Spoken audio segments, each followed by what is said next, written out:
ସୁସମାଚାରକୁ ନେଇ ପ୍ରତି ଗାଁକୁ ଯିବା,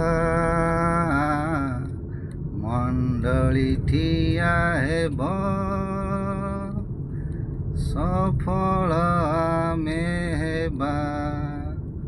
ଗୀତା ଭଉଣୀ ନା କିଏ? ବହୁତ ଦିନ ପରେ ଦେଖା।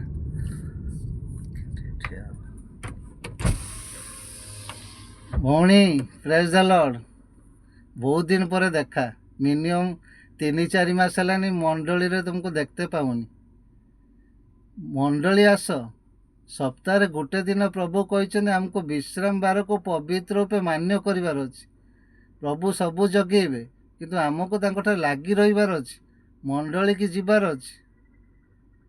ହେଲା, ମଣ୍ଡଳୀ ଆଇବ। ପ୍ରେଜ୍ ଦ ଲର୍ଡ।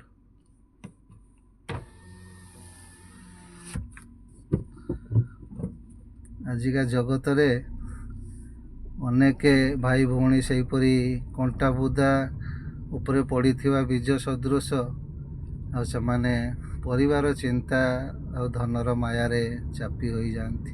ବହୁତ ଦୁଃଖର ବିଷୟ। ଆମକୁ କିନ୍ତୁ ପ୍ରଭୁଙ୍କୁ ପ୍ରଥମ ସ୍ଥାନ ଦେବାର ଅଛି। ପ୍ରଭୁ ସବୁ ଜଗେଇବେ। ଆମେ ତାଙ୍କ ପାଖରେ ବିଶ୍ୱସ୍ତ ହେବା, ତାଙ୍କ ଆଜ୍ଞାକୁ ପାଳନ କରିବା, ତାହେଲେ ପ୍ରଭୁ ଆମକୁ ଆଶୀର୍ବାଦ କରିବେ।